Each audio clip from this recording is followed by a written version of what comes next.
Mumbai Tug brought to you by Sunny's World. Pune's Pride Sunny's World, life in Funshine.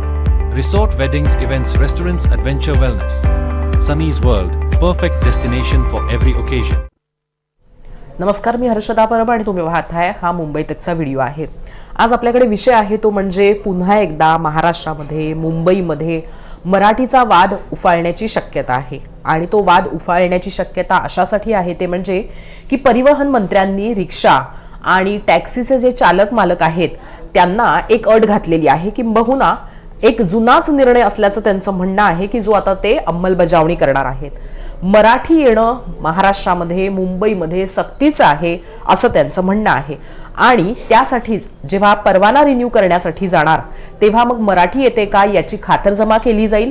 आणि जर का मराठी येत नसेल तर मग तो परवाना लायसन्स जे आहे ते रिन्यू होणार नाही असं परिवहन मंत्र्यांनी जाहीर केलेलं आहे. यावरनच गदारोळ होण्याची शक्यता असल्याचं म्हटलं जात आहे. कारण परिवहन मंत्र्यांच्या या आदेशानंतर किंवा ही अंमलबजावणी होणार आहे याच्यावर ते ठाम असल्यानंतरच आता जे ऑटो रिक्षा चालक मालक आहेत आणि टॅक्सी चालक मालक आहेत त्यांनी असा इशारा दिलेला आहे ते म्हणजे की हा जो काही आदेश आहे परिवहन खात्याचा तो त्यांनी मागे घ्यावा. 28 एप्रिल पर्यंतचा अल्टिमेटम हा परिवहन खात्याला देण्यात आलेला आहे. आणि जर का हा आदेश निर्देश मागे घेतला गेला नाही तर मग मात्र वेगवेगळ्या ठिकाणी मग बाजारपेठा असतील, कॉलेजेस असतील आणि जिथं जिथं म्हणजे रिक्षा स्टँड्स असतील, टॅक्सी स्टँड्स असतील तिथं निदर्शनं करण्याच्या संदर्भातला इशारा देण्यात आलेला आहे. 4 मे पासून ही आंदोलनं मुंबईत आणि उपनगरांमध्ये आपल्याला पाहायला मिळतील असा इशारा देण्यात आलेला आहे ऑटो रिक्षा चालक मालक संयुक्त कृती समितीकडनं.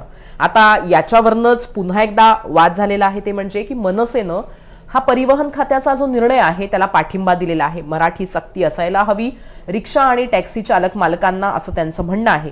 दुसरीकडे आजच जी माहिती आलेली आहे त्याच्यानुसार गोवर्धन देशमुख जे मराठी एकीकरण समितीचे अध्यक्ष आहेत त्यांनी असं म्हटलेलं आहे ते म्हणजे की परिवहन खात्यानं काढलेला हा जो काही निर्देश आहे त्याची अंमलबजावणी होते का याची खातरजमा करण्यासाठी 2 लाख मराठी नागरिक हे रस्त्यावर उतरतील. आत्ता अगदी थोड्या वेळापूर्वी मनसेनं एक प्रेस कॉन्फरन्स सुद्धा घेतली ज्याच्यामध्ये त्यांचं असं म्हणणं आहे की आता ज्या रिक्षा आणि टॅक्सी चालकांना मराठी येतं त्यांच्यावरती असे स्टिकर लावणार आहेत की मी मराठी बोलतो, मला मराठी समजतं, माझ्या रिक्षात बसा. आता ज्या या ऑटो रिक्षा आणि टॅक्सी चालक मालक कृती समिती आहे त्यांनी आंदोलनाचा इशारा दिलेला आहे त्याचेच अध्यक्ष शशांक राव आपल्यासोबत जोडले गेलेले आहेत. त्यांच्याकडनंच आपल्याला हे सगळ्या संदर्भात समजून घ्यायचं आहे की त्यांची नेमकी भूमिका काय आहे. मनसे आक्रमक आहे, मराठी एकीकरण समिती आक्रमक आहे, परिवहन खातं आक्रमक आहे आणि मराठी भाषेचा अभिमान स्वाभिमान असणारे अनेक नागरिक सुद्धा याच्या बाजूने आहेत. मग अशा परिस्थितीमध्ये नेमकं कृती समितीची पुढची पावलं काय असणार आहे, त्यांचं म्हणणं काय आहे हे आपल्याला त्यांच्याकडनं समजून घ्यायचं आहे. अर्थात शशांकजी आपलं स्वागत आहे आत्ता या व्हिडिओमध्ये. सगळ्यात पहिले प्रश्न तर असा आहे ते म्हणजे की ही जी सक्ती करण्यात आलेली आहे मराठीच्या संदर्भात त्यात तुमची भूमिका काय आहे, तुमचं म्हणणं काय आहे? असं आहे की परिवहन मंत्री जे म्हणालेले आहे, जे मी ऐकलेलं आहे, जे त्यांनी त्यांच्या डिपार्टमेंटने जे काढलेलं आहे त्यांच्यात ते म्हणालेले आहेत की आम्ही 1 मे नंतर रॅन्डमली टेस्ट घेणार आणि ज्यांना मराठी येत नाही असं म्हणजे ज्यांना लिहिता वाचता आणि बोलता येत नसेल अशा रिक्षा चालकांचं असलेलं परमिट आम्ही रद्द करणार अशी त्यांची भूमिका आहे. म्हणजे मला जे परमिट मिळालेलं आहे ते परमिट माझं 15 वर्षाचं परमिट आहे. तर तुम्ही मला 15 वर्षासाठी त्यांचं म्हणणं आहे की आम्ही रॅन्डमली सरळ चेकिंग सुरू करणार प्रत्येक ठिकाणी सर्व आरटीओला आदेश देऊन. आणि ज्यांना ही टेस्ट जी काही टेस्ट त्यांनी टेस्ट बद्दल काही खुलासा केलेला नाहीये पण त्यांचं म्हणणं की लिहिता वाचता आणि बोलण्याची टेस्ट घेणार आणि ती नाही आली तर आम्ही दिलेले परवाने कॅन्सल करणार. आमची भूमिका अशी आहे की ज्या वेळेला महाराष्ट्रामध्ये रिक्षा आणि टॅक्सीचे परवाने दिले जातात त्या वेळेला जो ऍप्लिकेंट आहे जो अप्लाय करतो त्याला 15 वर्षाचं महाराष्ट्राचं वास्तव्य असणं गरजेचं आहे. डोमिसाईल सर्टिफिकेट असणं गरजेचं आहे. पोलीस व्हेरिफिकेशन होतं आणि व्यवसायासाठी जे भाषेचं ज्ञान आहे मराठी भाषेचं ज्ञान व्यावसायिक ज्ञान हे त्याचं आवश्यक आहे आणि ते केल्यानंतरच त्याचं सर्व केल्यानंतरच त्याला परमिट दिले जातात. आणि ज्या अर्थी म्हणजे 2017ला नवीन परमिट देण्याची प्रक्रिया सुरू झाली, त्याआधी महाराष्ट्रामध्ये 7 लाखच्या आसपास परमिट होती. 2017 पासून आतापर्यंत म्हणजे 1.5 महिन्यापूर्वी परमिट परत फ्रीज केली. ती प्रक्रिया असते, एकदा ऑटो जास्त झाले की ते फ्रीज होतात आणि परत गरजेनुसार उघडल्या जातात. तर 2017 पासून आतापर्यंत जवळपास 8 लाख लोकांनी परमिट घेतलेत आणि गाड्या टाकलेल्या. आणि ही सर्व लोक महाराष्ट्राच्या जनतेला अनेक वर्षापासून आता प्रवासी वाहतूक सेवा देत आहेत. आणि याचाच अर्थ की प्रवासींना जे त्यांना सांगायचं आहे ते त्यांना कळतं आणि ते त्यांना जिथे सोडायचे तिथे सोडतात. आता ऑटो रिक्षामध्ये बसणारा जो कोण पॅसेंजर आहे त्याचा किती संवाद होतो की बाबा तो सांगेल की मला या ठिकाणी जायचंय आणि तो ऑटो रिक्षा ड्रायव्हर त्याला त्या ठिकाणी सोडतो. तर हे जे काही माननीय परिवहन मंत्र्यांनी केलेलं आहे, कारण की परमिट्स ऑलरेडी दिलेले आहेत, देताना हे नियम आहेत, ते नियम बघूनच तुम्ही दिलेले आहेत. आता त्यांचं असं म्हणणं आहे की त्याला लिहिता वाचता बोलता सर्व माहिती नाही, त्यांचं आता काय त्यांच्या हिशोबाने काय आलं पाहिजे. पण हे सूडबुद्धीने केलेलं आहे. एक दुसरं याची जी दुसरी बाजू आहे की जे ऍग्रिगेटर्स आहेत, ओला उबर आणि अशा ज्या कंपनीज आहेत किंवा बाईक टॅक्सीज आहेत, ते सुद्धा प्रवासी सेवाच देतात. पण तिथे कोणत्याही ड्रायव्हरला परमिट घेण्याची गरज नाही, त्याला तिथे कुठेही स्थानिक भाषेची परीक्षा देण्याची आवश्यकता नाही, त्याचं डोमिसाईल सर्टिफिकेट असण्याची गरज नाही. आणि ज्या बाईक टॅक्सीज आहेत त्या इलिगल आहेत तरीही ते सर्रासपणे ऑपरेट करतात आणि तिथे पूर्ण परिवहन खात्याच्या आशीर्वादाने ते तिकडे ऑपरेट करत आहेत. तर ही दुटप्पी भूमिका आहे. आणि या निर्णयामध्ये आम्ही जे बघत आहोत की प्रताप सरनाईकजींना नक्कीच म्हणजे मराठीचा अभिमान असणं गरजेचं आहे, मराठीचा प्रसार होणं गरजेचं आहे, याच्याशी दुमत असणं नाही आणि ते झालंच पाहिजे. पण ही जी काही भूमिका आता परिवहन मंत्र्यांनी घेतलेली आहे त्याचा उद्देश त्यांचं मराठी भाषेचं प्रेम नव्हे, पण त्यांना जे काही भांडवलदार आहेत, जे काही ऍग्रिगेटर कंपनी आहेत, जे काही बाईक टॅक्सी कंपनी आहेत, ह्यांना त्यांना फायदा करून द्यायचा आहे. आणि हातावर पोट असणाऱ्या रिक्षा चालकाला मात्र त्याची उपजीविका उद्ध्वस्त करण्याचा त्यांचा हा निर्णय आहे. त्याचा विरोध आम्ही करत आहोत. मराठीबद्दल कुठेही विरोध नाही आहे, मराठी आलं पाहिजे. आणि पण व्यावसायिक ज्ञान आहे आणि ते असल्यामुळेच त्याला ते दिलं गेलेलं आहे परमिट, ही आमची भूमिका आहे. आणि हा तुम्ही म्हणताय त्याप्रमाणे की व्यावसायिक पद्धतीनं म्हणजे व्यावसायिकीकरणासाठी व्यवसायासाठी जितकं मराठीचं ज्ञान आहे तितकं येतं आणि त्याच्यावरनच त्याला परवाना मिळालेला आहे. पण मग परिवहन खात्यानं सूडबुद्धीनं केलेलं आहे असं तुम्ही म्हणत असतानाच दुसरीकडे जे ऍग्रिगेटर आहेत त्यांना सुद्धा मराठीची सक्ती करायला हवी अशी मागणी तुम्ही परिवहन खात्याकडे करू शकता. ती न करता थेट आंदोलनाचं किंवा मग निदर्शनांचं हत्यार उपसण्याचं कारण काय आहे? नाही, त्यांनी जी भूमिका घेतली, आता माझं म्हणणं आहे की व्यावसायिक ज्ञान असल्याशिवाय त्याला परमिट दिलं गेलेलं आहे का? जर तसं केलं गेलेलं असेल, त्यांचं म्हणणं असेल की त्यांच्या विभागाने, कारण 2017ला नवीन परमिट दिली गेली आणि 2017च्या आधीपासून शिवसेनेकडेच परिवहन खातं आहे, सातत्याने शिवसेनेचेच मिनिस्टर तिथे आहेत. जर प्रताप सरनाईकजींचं म्हणणं असेल की चुकीच्या पद्धतीने परमिट दिली आहे तर सुरुवातीला जेवढे मंत्री होते त्यांच्यावरती कारवाई करा, जेवढे अधिकारी होते त्यांच्यावरती कारवाई करा. हे फक्त अशा पद्धतीने येऊन एक निर्णय देणं हा चुकीचा भाग आहे. आमचं म्हणणं आता तुम्ही समजा उद्या नवीन परमिट देणार असाल, तुम्हाला जे टेस्ट आणायची ती आणा ना. तुम्ही आता कुठेही तुम्ही ऍडमिशन घेता, कॉलेजला ऍडमिशन घेता किंवा कुठेही घेता, तर जी काही एंट्रन्स असते ती सुरुवातीची एंट्रन्स आणि त्याच्यानंतर दरवेळेला एंट्रन्स हो.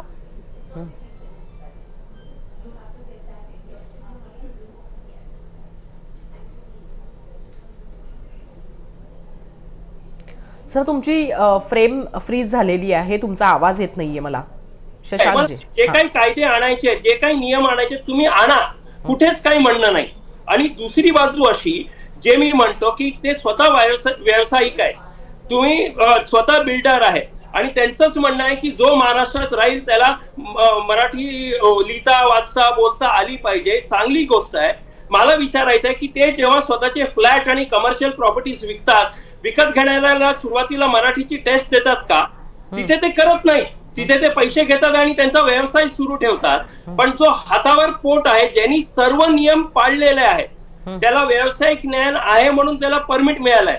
आता ते 15 वर्षाचं त्याचं परमिट तुम्ही आज सूडबुद्धीने रस्त्यावर त्याची टेस्ट घेणार की कुठे घेणार, त्याला पकडणार, टेस्ट घेणार आणि त्याचं परमिट कॅन्सल करणार, हे न विचार करता की त्यांनी रिक्षा विकत घेतलेली आहे, त्याचं कर्ज आहे त्याच्यावरती, त्याचं कुटुंबाचं पालन पोषणची जबाबदारी आहे त्याच्यावरती, आणि तुम्ही सडनली हा निर्णय आणणार. तुम्ही टेस्ट करावं, तुम्हाला जे नियम आणायचे तुम्ही आणा, पण ते तुम्ही परमिट देताना आणा.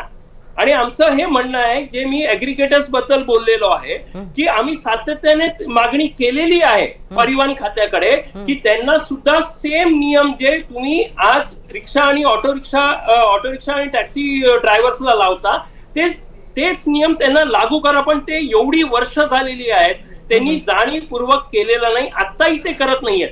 मी तुम्हाला म्हटलं की बाईक टॅक्सी आज इलिगली सुरू आहेत आणि त्याच्यावरती एक साधी कारवाई केली जात नाही.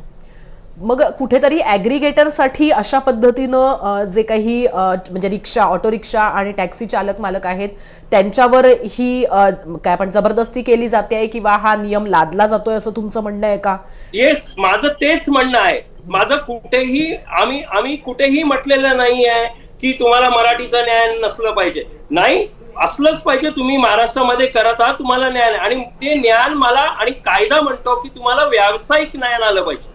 आणि ते परमिट देताना ते जे कोण ऑफिसर असतील, आरटीओ असतील, डेप्युटी आरटीओ असतील, त्यांनी किंवा ते मंत्रालय जे बघतात ते मिनिस्टर्स आहेत, त्यांनी ते आखून दिलेलं आहे आणि त्या पद्धतीनेच परमिट्स दिलेले आहे.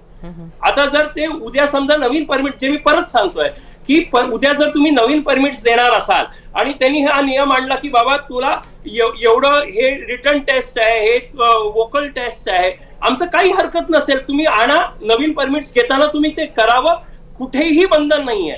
पण एकदा ज्या अटी शर्ती देऊन तुम्ही ते परमिट्स दिलेले आहेत, त्यांनी ती गाडी विकत घेतली आहे, त्याच्यावरती लोन आहे, अनेक गोष्टी आहेत, आणि रिक्षा चालक काही श्रीमंत माणूस नाहीये, तो हातावर पोट असणारा माणूस आहे आणि 15 लाख कुटुंबांचा प्रश्न आहे. आणि तुम्ही अशा पद्धतीने ज्या सूडबुद्धीने आणाल आणि दुसऱ्या बाजूला त्याच पद्धतीची सेवा देणारी जे कंपनी आहेत त्यांना मात्र तुम्ही कुठेही नियम लागलेले नाहीत. उलट जे काही नियम तोडून गैरकायदेशीररित्या ते ऑपरेट करतात त्याच्यावरती सुद्धा तुम्ही कारवाई करत नाही आहात, हे चुकीची बाब. पण मग आंदोलन तर म्हणजे परिवहन मंत्र्यांचं जे म्हणणं आहे ते तुम्हाला मान्य असेल तर मग आंदोलन तर याच्यासाठी व्हायला हवं ना की ऍग्रिगेटर्सना सुद्धा अशा पद्धतीनं मराठीचा आहे ना. दोन्ही भूमिका आहे. पण आमचं म्हणणं, परिवहन मंत्र्यांचं हे म्हणणं चुकीचं आहे ना की आम्ही लगेच टेस्ट घेणार, असलेले परमिट कॅन्सल करणार, ही बाब चुकीची आहे. तुम्ही नवीन परमिट्स देताना जे काही नियम आणाल, तुम्ही नवीन परमिट्स देताना आणावं ना. पण तुम्ही आज दिले गेलेले परमिट्स, आमचं म्हणणं स्पष्ट आहे, आज 7 वर्ष झालीत, 8 वर्ष झालीत, 6 वर्ष झाली, तुम्ही परमिट जे काही नियम आहेत ते बघूनच दिलेले आहेत ना. तर ते परमिट 15 वर्षासाठी व्हॅलिड असेल तर तुम्ही आज मला कुठेतरी पकडणार. आता मी तुम्हाला एक उदाहरण देतो. हे मराठी करतात, रिक्षा चालकांमध्ये मराठी लोकांची संख्या सुद्धा मोठ्या प्रमाणात आहे. कल्याणकारी महामंडळ यांनी बनवलं. आमची मागणी होती की कल्याणकारी महामंडळ रिक्षा चालक मालकांसाठी, टॅक्सी चालकांसाठी बनवावं. केले आणि त्यांनी कल्याणकारी मंडळ बनवल्यानंतर 500 रुपये रजिस्ट्रेशन फी आणि 300 रुपये दर वार्षिक फी अशी लावली. आम्ही विरोध केला आणि वर्षभरामध्ये 1,500 सुद्धा रिक्षा चालकांनी त्या मंडळामध्ये रजिस्ट्रेशन केलं नाही. कारण कुठेही काय तुम्ही वेलफेअर स्कीम्स आणणार याच्याबद्दल, कल्याणकारी काही स्कीम्स आणणार त्याच्याबद्दल कुठेही स्पष्टता नाही, काही नाही. तर मग ह्यांना ते करून घ्यायचं होतं. तर 2-3 महिन्यापूर्वी त्यांनी परत गैरकायदेशीररित्या सर्व आरटीओना सांगून टाकलं की जो रिक्षावाला येईल आणि ज्यांनी महामंडळाचं रजिस्ट्रेशन त्याचं नसेल त्याचं काम बंद करा. आणि त्यांनी अक्षरशः जो जाईल मग पासिंगला गेला किंवा लायसन्स रिन्युअलला गेला, रिक्षा चालकाला सरळ तिकडचा अधिकारी म्हणायचा की जा आधी 800 रुपये भर आणि मग मी तुला तुझं काम करणार. आम्ही त्याच्या विरोधात आंदोलन केलं. कारण ही सक्ती कशाला? जर कल्याणकारी मंडळ आहे ते मी माझ्या मर्जीने डिसाईड करेन की मला त्याचा मेंबर व्हायचा आहे की नाही व्हायचा आहे. म्हणजे ही जी आरारावी आहे हे काही फक्त एका असं नाहीये, पण इकडे मराठी, आणि त्यावेळेला त्यांना मराठी माणूस आठवला नाही, कारण की त्या मराठी माणसाचं सुद्धा ते काम बंद केलेलं होतं त्यांनी, आणि या अरेरावीने बंद केलेलं होतं. त्यामुळे हे स्पष्ट आहे की माननीय परिवहन मंत्र्यांना कुठेही मराठीचं प्रेम नाही आहे, पण भांडवलदारांना कसं जास्त कमवून देता येईल हे त्यांचं बघण्याचं काम ते इथे करत आहे.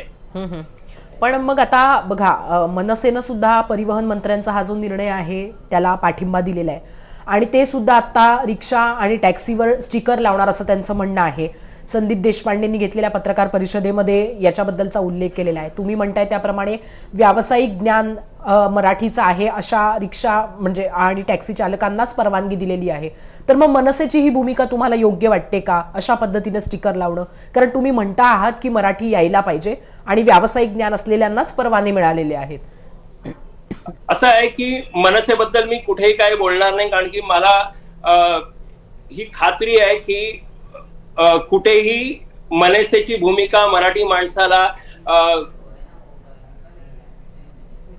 मनसेची भूमिका कधीही कन्स्ट्रक्टिव्ह राहिलेली नाही, ती नेहमी डिस्ट्रक्टिव्ह राहिलेली आहे, आणि त्यामुळे मनसेच्या भूमिकेवर मी काही भाष्य करणार नाही. पण मग उद्या तुमच्याच संघटनेतले रिक्षा आणि जे टॅक्सी चालक आहेत त्यांच्यावर असे स्टिकर लावले किंवा मग स्टिकर लावून न देण्यावरनं वाद झाला तर मग काय करणार? मग तेव्हा तुमचा स्टँड काय असणार? तुम्हाला काहीतरी स्टँड घ्यावा तर लागेल. माझं याच्यामध्ये स्पष्ट म्हणणं आहे की सरकार आहे, परिवहन खातं आहे, आम्हाला परिवहन खात्याचे नियम लागू होतात. कोणीतरी जबरदस्ती करून काय मनासारखं करेल याला परिवहन खात्याने अलाव केलं नाही पाहिजे, त्याला ती परवानगी दिली नाही पाहिजे. हे काम परिवहन मंत्रालयाचं आहे. आम्ही, कारण की रिक्षामध्ये नियम आहेत, त्या नियमाच्या अनुषंगाने आम्ही चालू, आणि जर कोणी नियमाच्या बाहेर जाऊन स्वतः सरकार आहे असं विचार करून काम करत असेल तर त्यांच्यावरती कारवाई करणं किंवा त्यांना रोखण्याचं काम हे परिवहन मंत्रालयाचं काम. बरं, आणखीन एक महत्त्वाचा उल्लेख परिवहन मंत्र्यांनी केलेला आहे ते म्हणजे की 2019चा हा निर्णय आहे, आणि हा निर्णय जर का, हा आदेश जर का बदलायचा असेल तर निर्णय म्हणजे मी स्वतः निर्णय नाही घेऊ शकत, त्याच्यासाठी कॅबिनेटची मंजुरी असायला लागेल. तर मग तुम्ही या सगळ्या संदर्भामध्ये कॅबिनेटची मंजुरी मिळावी यासाठी मुख्यमंत्री देवेंद्र फडणवीस यांची भेट घेणार आहात का, किंवा कॅबिनेटमध्ये आणून मग अशा पद्धतीचा हा मराठी सक्तीचा निर्णय रद्द व्हायला हवा अशी तुमची मागणी आहे का, अशी तुमची मागणी राहील का या आधी, किंवा हा निर्णय निघाल्यानंतर, हे आदेश जारी झाल्यानंतर मुख्यमंत्र्यांशी तुमचं बोलणं झालंय का? कारण नाही म्हटलं तरी जर आपण पाहिलं तर उद्या कायदा सुव्यवस्थेचा प्रश्न निर्माण झाला याच्यामुळे, तर मग कुठेतरी गृह खात्यावर सुद्धा या सगळ्याची जबाबदारी जाण्याची शक्यता आहे. असं आहे की ज्या वेळेला आम्ही तेच म्हणतोय, मंत्री महोदय हे माहिती नाही त्यांना ते कळतंय की नाही की हा कायदा आधीपासूनचा आहे, 2019 पासून आहे, तर त्याच कायद्याच्या अनुषंगाने आम्हाला परमिट दिलेलं आहे. आमचं म्हणणं तेच आहे. तेव्हा काय होतं तर तुम्हाला मराठी भाषेचं व्यावसायिक ज्ञान असलं पाहिजे, तर त्याच्यानंतर ते आहे म्हणूनच तर परमिट दिलेले आहे. नाही, हे तर तुम्ही सांगताच आहात. माझा वेगळा प्रश्न आहे ते म्हणजे की तुम्ही मग मुख्यमंत्र्यांकडे जाणार का? कारण जर का कॅबिनेटमध्ये आणूनच या सगळ्याचा निर्णय होऊ शकत असेल किंवा हा आदेश मागे घेता, माझं एकच मिनिट, माझं हे म्हणणं आहे की आता ते स्वतःला कॉन्ट्रॅडिक्ट करताय हे सांगून, कारण त्यांनी ऑलरेडी स्वतःचा निर्णय त्यांनी दिला. जर त्यांनी हा निर्णय जाहीर करण्या अगोदर त्यांचं जर म्हणणं असेल की कॅबिनेटची मंजुरी पाहिजे, तर कॅबिनेटची मंजुरी घेऊन त्यांनी निर्णय जाहीर केलेला पाहिजे होता. कारण ते जे काय आहे त्याच्यात बदल करण्याचं स्वतः बोलतायत. दिलेले परवाने रद्द करण्याचा अधिकार नाही आहे, तो रद्द करण्याचे, दिलेले परवाने, असलेले परवाने रद्द करण्याची भाषा करतायत, आणि नंतर ते म्हणतात की जर काय बदल करायचा असेल तर कॅबिनेटची मंजुरी पाहिजे. तर मग कॅबिनेटची मंजुरी न घेता कसं तुम्ही डिक्लेअर केलं, हा माझा प्रश्न आहे. ते ऑलरेडीच आदेश निघालेला आहे ना, त्यांचं म्हणणंच ते की 2019लाच याच्याबद्दलचा आदेश निघालेला आहे. आदेश नाही आहे. माझं एक कन्फ्युजन इथे आहे की ते काय म्हणताय तेच आहे, ते आदेश नाही आहे, ते परमिटचे रूल्स आहेत.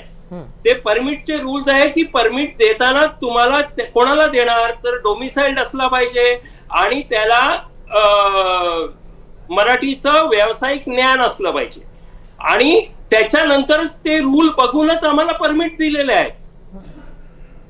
तर त्या नियमाच्या अनुषंगानेच परमिट आम्हाला मिळालेले आहे. ते काही वेगळं नाहीये, ते नियम पाळल्यानंतरच आम्हाला परमिट दिलेलं आहे. पण मग हे कन्फ्युजन दूर करण्यासाठी तर कुठे ना कुठेतरी जावंच लागेल ना, जर का परिवहन मंत्र्यांना कळत आम्ही नाही त्यांचं कन्फ्युजन आहे. म्हणालो की नॉर्मली बघा असं असतं की आजपर्यंतच आम्ही बघितलेलं आहे, मग ते अनेक सरकार आली, अनेक परिवहन मंत्रालय असेल किंवा अन्य कोणतेही खातं असेल, ज्या वेळेला तुम्ही असे काही महत्वाचे बदल करण्याचा विचार करता किंवा काय करता, तर ज्या प्रमुख संघटना आहेत एकूणच त्यांना तुम्ही बोलवता, त्यांच्याशी चर्चा करता. आता उदाहरणार्थ ज्या वेळेला कोविड होतं, तर कोविडच्या वेळेला रिक्षा व्यवसाय, टॅक्सी व्यवसाय बंद होता, तर आम्ही मागणी केली होती की आम्हाला हा रिलीफ पॅकेज पाहिजे. तर त्या अनुषंगाने महाराष्ट्रातल्या प्रमुख संघटनांची एकतर त्यावेळेला एक झूम झाली, आणि ज्या वेळेला तुम्ही बैठका घेऊ शकत होता त्यावेळेला प्रत्यक्षात मंत्री महोदयांनी बैठका घेतल्या होत्या आणि चर्चा केली होती की काय तुम्ही अशा निर्णय स्वतःहून आधीच डिक्लेअर करून टाकाल आणि लोकांमध्येच भ्रम निर्माण कराल. कारण आता जे मी म्हणालो, जे ते म्हणतायत त्याच अटी शर्ती पाळल्यामुळे आम्हाला परमिट्स दिले गेलेले आहे, आणि ते जे बोलतायत ते अटीशटी पाडल्यानंतर सुद्धा ते स्वतःच्या हिशोबाने परमिट रद्द करण्याची भाषा करतात, जी चुकीची भाषा आहे. मग काय वाटतं तुम्हाला की काय असायला हवं? समजा जर का व्यावसायिक ज्ञान नसेल एखाद्या रिक्षा आणि टॅक्सी चालकाला, मालकाला, तर मग काय करायला हवं असं तुम्हाला वाटतं? कारण तुम्ही म्हणताय की मराठी यायला हवं, बरं ठीक आहे, पण आता समजा परवाना देताना समजा असं झालं असेल की मराठी येतच नाही तरी पण परवाना दिला गेला असेल आणि तसं आढळलं, तर मग काय व्हायला हवं असं तुम्हाला वाटतं? काय कृती असायला? एकतर तुम्ही म्हणजे कसं आहे की हे सांगणं, मग त्यावेळेला असं सांगणं की तुमची जी काही मशिनरी होती ती मशिनरी चुकीच्या पद्धतीने काम करत होती, असं तुमचं म्हणणं आहे की ती ज्या वेळेला मी म्हणालो की हे मंत्रालय शिवसेनेकडे 2017च्या आधीपासून आहे आणि त्यांच्याकडेच हे मंत्रालय आहे, आणि जर चुकीच्या पद्धतीने जर काम झालेलं असेल तर त्यांच्यावरतीच प्रश्नचिन्ह उद्भवतो. बरं ठीक आहे, म्हणजे समजा प्रश्नचिन्ह तर उद्भवेलच शिवसेनेवर, आणि तेव्हा आपण प्रश्न विचारणं अपेक्षित सुद्धा आहे शिवसेनेला किंवा शिवसेनेच्या भूमिकेला सुद्धा. पण दुसरीकडे जर का असं आढळलं तर मग काय, म्हणजे त्याच्यासाठी आपल्या कृती समितीचं काय पुढचं पाऊल असेल? की समजा असे लोक आढळलेच की ज्यांच्याकडे अनेकदा असं होतं की मालक एक असतो आणि चालक असे बदलत राहतात, आणि कदाचित काही ठिकाणी चालक कोण आहे त्याच्याबद्दलची कल्पनाही नसते मालकाला, असं अनेकदा होतं. जेव्हा काही केसेस होतात तेव्हा अशा गोष्टी समोर येतात किंवा अशा गोष्टी होऊ शकतात. तर मग काय, तेव्हा काय? म्हणजे समजा जर मराठी येत नसेल, आपण असं गृहीत धरू की समजा मराठी येत नसेल, तर मग काय पाऊल उचलायला हवं अशा परिस्थितीमध्ये? माझं असं म्हणणं आहे, मी समजा आता तुमचा एका याच्यासाठी म्हणून लेटेस्ट तुम्ही म्हणाला हायपोथेटिकल, तर त्या हायपोथेटिकल समजा असं आता आपण तुम्ही म्हणतात की हे नसेल, ज्ञान नसेल असं तुमचं म्हणणं आहे, एखाद्या काही लोकांना दिलं गेलं असेल आणि त्याची ते शंका असेल, तर तुम्ही ज्या वेळेला परमिट रिन्युअल्स आहेत, म्हणजे अनेक गोष्टी करू शकतो. जर पॉझिटिव्हली विचार करायचा असेल तर आपण सकारात्मकरित्या विचार करायचा असेल तर अनेक गोष्टी होऊ शकतात. तर परमिट रिन्युअल्स ज्या वेळेला येतात तर तुम्ही एक रिफ्रेशर कोर्स ठेवू शकता, 2 दिवसाचा, 4 दिवसाचा, जे काही तुमचं इच्छा असेल की बाबा रे ह्याला ज्ञान नाही आहे किंवा कमी ज्ञान आहे, तर त्याला किती रिक्वायरमेंट आहे याचं एक तुम्ही हे करून परमिट रिन्युअल्स. कारण की मी सांगितलं तसं दर 15 वर्षांनी, म्हणजे आता जर तुम्ही मुंबईची गोष्ट घेतली, मुंबईच्या दोन्ही उपनगर मिळून जवळपास आता 2,80,000 ऑटो रिक्षा आहेत, आणि साधारणतः 20 ते 22,000 दरवर्षी हे रिन्युअल्स येतात, म्हणजे परमिट रिन्युअलला येतात. तर तुम्ही हे निर्णय घेऊ शकता की जेवढे लोक परमिट रिन्युअलला येत आहेत त्यांचं ज्ञान बघायचं, आणि नसेल तर एक रिफ्रेशर कोर्स ठेवा आणि तो रिफ्रेशर कोर्स त्यांनी करावा आणि त्याला रिन्यू करून द्यावं परमिट. याच्यात सकारात्मकरित्या तुम्ही अनेक गोष्टी करू शकता. पण मी ऑलरेडी परमिट घेतलेलं आहे, त्या नियमांचं पालन मी केलेलं आहे, आणि तुम्ही सडनली अशी घोषणा करणार की आम्ही रॅन्डमली चेक करणार सर्वांचं आणि मग सरळ परमिट रद्द करणार, ही चुकीची भूमिका आहे. कारण की मी माझी उपजीविका चालवतोय, मी कुठे मजा मस्ती करायला म्हणून गाडी घेतलेली नाही, ही काय प्रायव्हेट गाडी नाही आहे. त्यामुळे त्याचं गांभीर्य ओळखून मंत्री महोदयांनी हे स्टेटमेंट्स केले पाहिजेत असं म्हणणं आहे.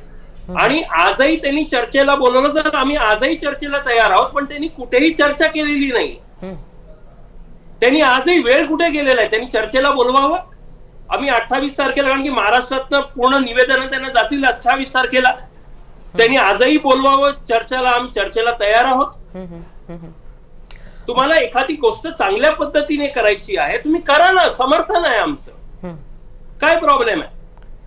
बरं, तुम्ही रिफ्रेशर कोर्सचा उल्लेख केलेला आहे, पण मनसेकडनं मीरा रोड भाईंदरमध्ये ज्यांना मराठी येत नाही अशा रिक्षा आणि टॅक्सी चालक मालकांना मराठी शिकवण्यासाठीची शिकवणी सुरू करण्याच्या वरचा निर्णय घेतलेला आहे आणि ती शिकवणी सुरू सुद्धा होणार आहे. तर याच्याबद्दल तुमचं काय म्हणणं आहे? असे उपक्रम सुरू व्हायला हवेत का मुंबईभर, महाराष्ट्रभर?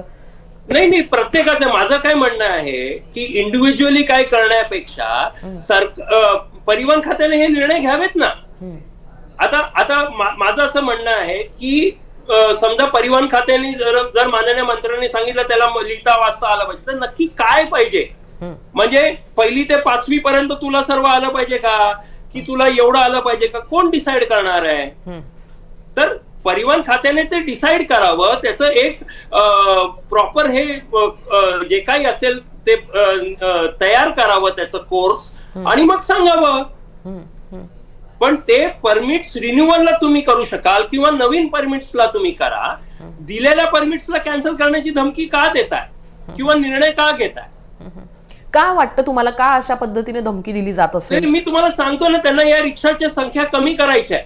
का असं वाटत असेल? शिवसेनेला मराठीची भूमिका घेणाऱ्या, हिंदुत्वाची भूमिका घेणाऱ्या ज्या शिवसेनेचे म्हणजे जे मुख्यमंत्री राहिलेले होते एकनाथ शिंदे, ते सुद्धा रिक्षा चालक होते. त्यामुळे त्यांना उलट ते स्वतःला म्हणजे 3 चाकी सरकार असं म्हणण्यामध्ये पण त्यांना आनंद होतो. त्या शिवसेनेला असं का वाटत असावं की अशा गरिबांचे? मी त्याच्या पलीकडे जाऊन सांगतो. मला जे माहिती आहे की प्रताप सरनाईक हे स्वतः 7 वर्ष रिक्षा चालवत होते ठाण्यामध्ये. हा बरोबर आहे. पण मला असं वाटतं की एखादं असतं की आपल्यातला कोणतरी मोठा झाला तर आपल्या विरोधातच बोलतो, अशी भूमिका त्यांची आहे. आता म्हणजे एका काळी ते रिक्षा चालवत होते, पण आता त्यांना रिक्षा चालकाबद्दल प्रेम नाही. आता त्यांना जे भांडवलशाही आहे ते आवडते असं मला वाटायला लागलेलं आहे. म्हणजे शिवसेनेची काय भूमिका आहे? म्हणजे काय शिवसेना याच्यातनं काही साध्य करू पाहते असं तुम्हाला वाटतंय का, की सरकारच यातनं काही साध्य करू पाहते? नाही, मला वाटतं मी बोललोय की प्रताप सरनाईक हे फक्त भांडवलदारांना कसं फायदा करून देऊ शकतील हे साध्य करण्याचा प्रयत्न करत आहेत. जर त्यांना तो तसं नसता तर त्यांनी दोघांना समान पातळीवर आणण्याचा प्रयत्न केला असता. जे काही गैरकायदेशीररित्या ही ऍग्रिगेटर्सचं काम चालू आहे ते थांबवण्याचा प्रयत्न केला असता.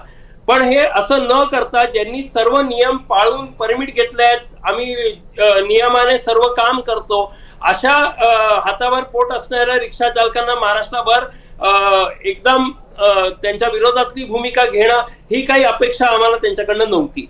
आणि मला अजूनही वाटतंय की हा त्यांचा वैयक्तिक निर्णय आहे परिवहन मंत्री म्हणून. मला शिवसेनेचा हा निर्णय वाटत नाही आणि तसा निर्णय असू सुद्धा नाही.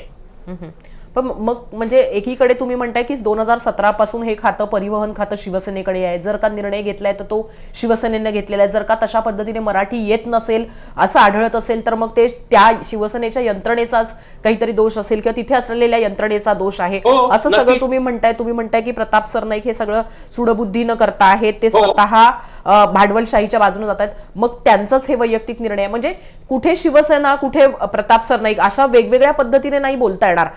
आता खातं शिवसेनेकडे आहे तर शिवसेने आता त्यांनी त्यांच्या पक्षाने ठरवायचे की ही प्रताप सरनाईक यांची भूमिका आहे की शिवसेने, कारण की शिवसेनेने भूमिका जाहीर केलेली नाही. बरं, मग मी जसं तुम्हाला म्हणते, कारण माझी माहिती आहे त्यानुसार देवेंद्र फडणवीसांच्या बाबत आणि देवेंद्र फडणवीस तुमच्या बाबत सकारात्मक आहे. तुम्हाला मी विचारते, तुम्ही देवेंद्र फडणवीसांकडे जाणार का या निर्णयाच्या विरोधामध्ये? तुम्ही त्याचं उत्तर देत नाही आहात. मग आता मी देतो ना, मला काहीच नाही. आम्ही काय केलेलं आहे मी तुम्हाला म्हणालोय की 28 तारखेला आम्ही पूर्ण महाराष्ट्राच्या रिक्षा चालकांचं निवेदन माननीय मंत्री महोदयांना देणार आहोत, प्रताप सरनाईक. ओके. आणि आमची अपेक्षा आहे, कारण की खातं त्यांचं आहे तर त्यांच्याकडे तर निवेदन गेलं पाहिजे. त्यांना बायपास कसं करायचं? मग ते आत्ताही देऊ शकता की तुम्ही निवेदन? नाही, कारण की स्वाक्षरी आमचं पत्र जात आहे, वेगळं पत्र जात आहे त्यांना. ते आता म्हणजे आता गेलंही असेल, पण आमचं पत्र जात आहे. आणि पण आम्हाला सर्व ज्यांचा प्रश्न आहे, ज्यांच्या पोटावर गदा येणार आहे, अशा रिक्षा चालकांचं निवेदन आम्ही त्यांना देणार आहोत 28 तारखेपर्यंत. परत आमची जर त्यांनी उद्या आम्हाला बोलवलं, मी आधीच बोललो की बैठकीला आम्ही तयार आहोत. पण हे जर का निर्णय कुठेही मागे घेतला जात नसेल त्यांच्याकडनं, तर नक्कीच आम्ही माननीय मुख्यमंत्री आणि उपमुख्यमंत्र्यांकडे नक्कीच जाणार. बरं, मग या सगळ्या संदर्भामध्ये तुम्ही म्हणताय की प्रताप सरनाईकांना 28 तारखेला पत्र जाईल, त्यांनी बोलावलं तर तुम्ही उद्याही चर्चेला जाण्यासाठी तयार आहात. पण मग तुम्ही म्हणून, जसं तुम्ही म्हणताय की हातावर पोट असलेल्यांच्या अनेकांच्या उदरनिर्वाहाचा हा प्रश्न आहे, तर मग तुम्ही स्वतःहून का नाही अशा लोकांसाठी प्रताप सरनाईक किंवा मग एकनाथ शिंदे किंवा मग मुख्यमंत्री यांच्याकडे जाणार आहात, पण आधीच या गोष्टी ताणल्या जाऊ नये याच्यासाठी आधीच का नाही तुम्ही गोष्टी करत आहात? माझं असं म्हणजे जी अपेक्षा आम्हाला असते की एखादा निर्णय, मी तुम्हाला म्हणालो ना, जे एखादा निर्णय असतो तो अपेक्षा असते की तुम्ही बोलून करा. पण आम्ही ऑलरेडी, मी तुम्हाला म्हणालो, ते पत्र गेलेलंही असेल, कारण की ऑलरेडी कारण की महाराष्ट्राचा प्रश्न आहे, सर्वांची चर्चा. काल रात्री सुद्धा पूर्ण आमच्या कृती समितीचं, कारण की कृती समितीमध्ये जेवढ्या संलग्न संघटना आहेत ते जवळपास महाराष्ट्राच्या 8.5 लाख रिक्षा चालकांचं आम्ही नेतृत्व करतो या कृती समितीतनं. तर निर्णय घेताना सुद्धा आम्हाला सर्व निर्णय प्रक्रियेमध्ये सर्वांबरोबर चर्चा करून हे निर्णय घेणं गरजेचं असतं. तर काल एकदा परवा झाली होती आणि कालही परत एक बैठक झाली रात्री, आणि ऑनलाईन बैठक झाली सर्व संघटनांच्या पदाधिकाऱ्यांची, आणि त्याच्यात जे आज मी बोललेलं त्याच पद्धतीने, आणि ते पत्र आता माझ्या मते गेलेलंही असेल माननीय परिवहन मंत्र्यांना, आणि आम्ही त्याच्यात हेच सांगितलेलं की तुम्ही चर्चा करावी आणि त्या पद्धतीने, आणि हा सूडबुद्धीचा निर्णय तुम्ही तातडीने रद्द करा. बरं, असं पण आहे शशांकजी, ते म्हणजे की या सगळ्यामध्ये आता मराठी एकीकरण समितीनं सुद्धा पाठिंबा दिलेला आहे. 2 लाख मराठी नागरिक रस्त्यावर उतरतील. परिवहन मंत्र्यांनी जो आदेश काढलेला आहे किंवा जो निर्देश काढलेला आहे किंवा जे काही अंमलबजावणी व्हायला हवी त्याच्याबद्दलच्या गोष्टी आम्ही करणार, हे 2 लाख नागरिक रस्त्यावर उतरणार आहेत. मग मराठी एकीकरण समितीनं सुद्धा पाठिंबा दिलेला आहे. त्यांना आवाहन करणार आहात का? 2 लाख मराठी नागरिक, असं त्यांनी म्हटलेलं आहे की या सगळ्याची शहानिशा करतील की खरोखर रिक्षा आणि टॅक्सी चालक मालकांना मराठी येतं की नाही येत, याच्याबद्दलची तुमची काय भूमिका आहे? नाही, माझं हेच म्हणणं आहे की जे काम त्या मंत्रालयाचं आहे, जर ते काम मंत्रालय करू शकत नाही असं लोकांना वाटतं तर ते मंत्रालयाचं फेलियर आहे. कारण की लोक रस्त्यावर उतरून मग स्वतःच्या पद्धतीने जर करायला लागली तर मग सरकारी यंत्रणांची गरज काय? पण मग या यंत्रणांची तर तुम्ही सुद्धा बोलू शकता ना. आणि नियम पाळले जातात हे बघण्याकरिता आहे. आणि माझं परत तेच म्हणणं आहे की या सर्व नियमांचं पालन, जे काही परमिट साठी नियम आहेत ते नियम पाळल्यानंतरच त्या रिक्षा आणि टॅक्सी चालकाला परमिट दिलं गेलेलं आहे. बरं, मग आता मला तुम्हाला हा प्रश्न विचारायचा आहे, ते म्हणजे की तुम्ही अगदी सुरुवातीलाच तुमची भूमिका ठेवलीत की महाराष्ट्रात, मुंबईत मराठी आलं पाहिजे, या मताचे तुम्ही सुद्धा आहात आणि त्याच्याबद्दल काही दुमत नाही असं तुम्ही म्हणताय. पण अनेक असे टॅक्सी आणि रिक्षा चालक मालक आहेत की जे हिंदी भाषिक आहेत किंवा मग वेगळ्या प्रांतातून आलेले आहेत. मग त्यांच्याबद्दलची तुमची भूमिका काय आहे? महाराष्ट्रामध्ये मराठी माणसाला अधिकाधिक या संधी उपलब्ध व्हायला हव्यात, त्यांचे रोजगार टिकायला हवेत, म्हणजे असेच रिक्षा, आणि कारण तुम्ही म्हणता त्याप्रमाणेच की लायसन्सची क्षमता ही मर्यादित असते. मग यासाठी तुम्ही काय करता इथल्या भूमिपुत्रासाठी किंवा मग इथल्या मराठी माणसासाठी मोजक्या?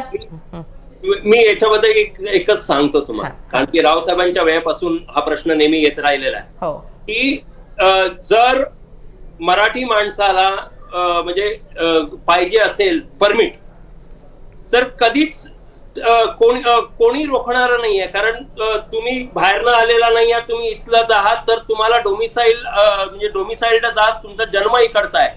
म्हणजे उदाहरणार्थ मला जर उद्या घ्यायचं असेल तर मला काही करायची गरज नाही, माझा जन्म इकडचा आहे, मी जाईन आणि घेईन, तर कोणी रोखत नाही. पण जर त्यांनाच घ्यायचं, म्हणजे ज्या लोकांनी घेतलं नाही याचा अर्थ त्यांना ते घ्यायचं नाहीये, कोणी रोखणारच नाही ना. कसं रोखणार आहात? रोखण्याचा प्रश्नच नाहीये तुम्हाला तो कारण की हा स्वयंरोजगार आहे, हा स्वयंरोजगार आहे. तुम्हाला पाहिजे असेल तुम्ही जाल आणि 100% तुम्हाला मिळणार, कारण की तुम्ही इकडचा जन्म आहे आणि तुम्ही डोमिसाइल्ड आहात, तुम्हाला काही प्रॉब्लेमच नाहीये. तो जर मी दुसऱ्या राज्यातनं येऊन इथे 15-20 वर्ष राहतोय किंवा माझे आई वडील येऊन राहिले आहेत आणि मग मी, तर मला डोमिसाइल दाखवण्याचं हे राहील. पण ज्याचा जन्मच इकडचा आहे त्याला काही प्रश्नच नाहीये. तर हा बाय चॉईस आहे. त्या जर कोणाला नाही हा व्यवसाय करायचा तर म्हणजे अनेक मराठी म्हणजे मोठ्या प्रमाणात आहेत, तर त्यांना ज्यांना वाटलं की त्यांना व्यवसाय करायचा त्यांनी घेतला.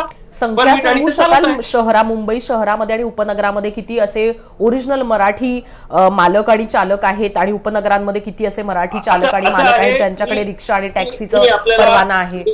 हो, मी आता आपल्याला एक आकडा देतो, म्हणजे पर्सेंटेज थोडंफार पुढे मागे असू शकेल पण अदरवाईज कारण 93-94 मध्ये परमिट्स उघडले गेले. त्याच्या आधी फक्त माझ्या माहितीप्रमाणे 23,000 रिक्षाचे परमिट्स होते, म्हणजे 93च्या अगोदर. त्या 23,000 परमिट्स मध्ये जवळपास माझ्या माहितीनुसार 80% हे मराठी भाषिक होते. 80 ते 90% त्या सुरुवातीच्या 23,000. त्याच्यानंतर ज्या वेळेला परमिट उघडले गेले आणि मग एकूण संख्या 1,04,000 झाली, त्यावेळेला साधारणतः ही संख्या निम्म्यावर आली. 50%च्या आसपास आहे मराठी भाषिक. असेल तुमचा आवाज मध्ये कट झाला होता. तुम्ही म्हटलात की 1,04,000 झाली, त्याच्यापुढे तुमचा आवाज कट झालेला आहे. तर ज्या वेळेला 1,04,000 झाले त्यावेळेला ही मराठी भाषिक म्हणजे महाराष्ट्रातली, तर मुंबईमध्ये जवळपास निम्म्यावर म्हणजे निम्मे वर आली. 50% म्हणजे 50,000 लोक हे. आणि आता 2017 नंतर ही संख्या बहुतेक ओव्हरऑल जे आपण जे म्हणतो की इतर भाषिक असतील त्यांची एक 60 ते 65% इतर भाषिक लोकांच्या परमिट्स आहेत. पण ते मिळालेत कारण की ते इकडे राहतात, ते डोमिसाइल्ड आहेत, त्या पद्धतीने त्यांनी घेतलेले आहे. पण मग मी म्हणालो की कोणालाही घ्यायचं असेल, आता तर परमिट फ्रीज झाले, पण ज्या वेळेला परमिट उघडतील त्यावेळेला कोणालाही मुभा असते घ्यायला, कोणी कोणाला थांबवत नाही. जे रिक्वायरमेंट्स आहेत ते तुम्ही पूर्ण केले की तुम्हाला परमिट्स मिळतात.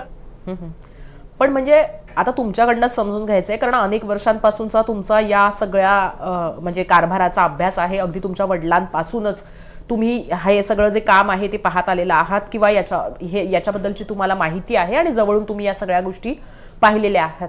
तर का अशी मराठी माणसाची परमिट घेण्याची संख्या रिक्षा आणि टॅक्सीची कमी होते, घटते असं तुम्हाला वाटतं? का पुढे येत नसावा मराठी माणूस रिक्षा आणि टॅक्सी चालक मालक बनण्यासाठी? मला नाही माहिती, पण एखादं कारण असू शकेल. I am not know idea. पण बहुतेक सोशल स्टेटसच्या अनुषंगाने एखादं असू शकेल, पण आय एम नो आयडिया. मी त्याच्याबद्दल काय भाष्य करू शकणार नाही कारण की तो पर्सनल चॉईस आहे. बरं, आता समजा तुम्ही म्हणताय त्याप्रमाणे परिवहन खातं जे आहे त्यांचा जो निर्णय आहे त्याच्याबद्दल पुनर्विचार करण्याची आवश्यकता आहे. कारण परिवहन खात्याच्याच निर्णयानुसार किंवा त्यांच्याच नियमानुसार ज्यांना व्यावसायिक ज्ञान आहे मराठीचं त्यांना हा जो काही परवाना आहे तो दिला जातो. आणि या सगळ्या संदर्भामध्ये तुम्ही तुमची भूमिका ठेवता आहात. पण जर या गोष्टी तुम्हाला हव्या तशा झाल्या नाहीत तर मग हे आंदोलनाची दिशा कशी असेल आणि कशा पद्धतीनं हे आंदोलन राहील पुढे, याच्याबद्दल काही ठरलंय का आधी, की ते तेव्हाच ठरणार आहे? ते तेव्हाच ठरेल. आता तर एवढंच आहे की जर नाही केलं तर 4 तारखेपासून आम्ही शांततामय निदर्शनं करू महाराष्ट्रामध्ये सर्वीकडे रोज.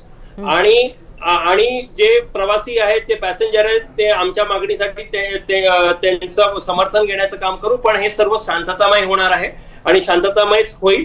आणि तरी नाही झालं तर त्याची पुढचे निर्णय त्यावेळेला घेतले जातील. आणि मधल्या काळामध्ये जर हे नाही झालं तर मुख्यमंत्री आणि बाकी लोकांची भेट घेऊन हा विषय त्यांच्या समोर मांडण्याचा प्रयत्न नक्कीच करू. मराठी भाषेच्या जे काही राजकारण सध्या महाराष्ट्रामध्ये आणि मुंबईमध्ये पाहायला मिळालं होतं त्याचेच पडसाद हे अशा पद्धतीनं उमटत आहेत असं तुम्हाला वाटतं का, की मराठी भाषेच्या या राजकारणामध्ये एक गरीब जे होतकरू लोक आहेत ते भरडले जात आहेत असं तुम्हाला वाटतंय का? मला असं वाटतंय की हा परिवहन मंत्र्यांचा निर्णय चुकीचा आहे, याची गरज नव्हती. आणि जे काही आता पडसड उमटत आहेत त्याची पूर्ण जबाबदारी प्रताप सरनाईकजींची आहे असं मला वाटतं. ओके, धन्यवाद शशांकजी तुम्ही दिलेल्या या माहितीसाठी आणि तुम्ही आमच्या सोबत जोडला गेलात त्यासाठी सुद्धा. तर शशांकजींची भूमिका स्पष्ट आहे, ते म्हणजे महाराष्ट्रामध्ये मुंबईमध्ये असलेल्या कोणी जो कोणी आहे, अगदी म्हणजे रिक्षा असेल किंवा मग टॅक्सीचा चालक मालक असेल, त्याला मराठी यायला हवं, पण व्यावसायिक ज्ञान मराठीचं असायला हवं, ही अटच आहे. आणि ती अट असल्यानंतर, त्या अटीची पूर्तता केल्यानंतरच परवाना मिळत असेल तर तो परवाना रद्द करण्याच्या संदर्भामध्ये ही जी काही आडमुठी भूमिका परिवहन मंत्र्यांकडनं, प्रताप सरनाईकांकडनं घेतली जाते आहे ती चुकीची आहे. आणि त्यांचं असंही म्हणणं आहे की सूडबुद्धीनं प्रताप सरनाईक असं करताहेत.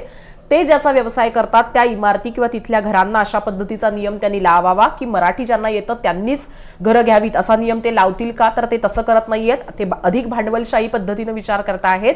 ॲग्रिगेटर सुविधा ज्या आहेत, म्हणजे ओला उबेरच्या ज्या सुविधा आहेत किंवा ज्या प्रायव्हेट अशा पद्धतीच्या ज्या म्हणजे वाहतूक व्यवस्था आहेत, त्यांना असे कुठलेही नियम नसणं हा एक प्रकारे गरीब, होतकरू रिक्षा आणि टॅक्सी चालकांवर होणारा अन्याय आहे. आणि जर का हा निर्णय मागे घेतला नाही तर निदर्शनं होत राहतील. पण त्याचबरोबर कुठेतरी मुख्यमंत्री यांनी किंवा मग जे इतर महत्त्वाचे नेते आहेत त्यांनी याच्यामध्ये लक्ष घालणं अपेक्षित आहे असं त्यांना वाटतं आहे. आणि जर का उद्या काही कायदा सुव्यवस्थेचा प्रश्न निर्माण झाला तर ती पूर्णतः जबाबदारी ही परिवहन खात्याची असेल असं म्हणत आहेत शशांकराव.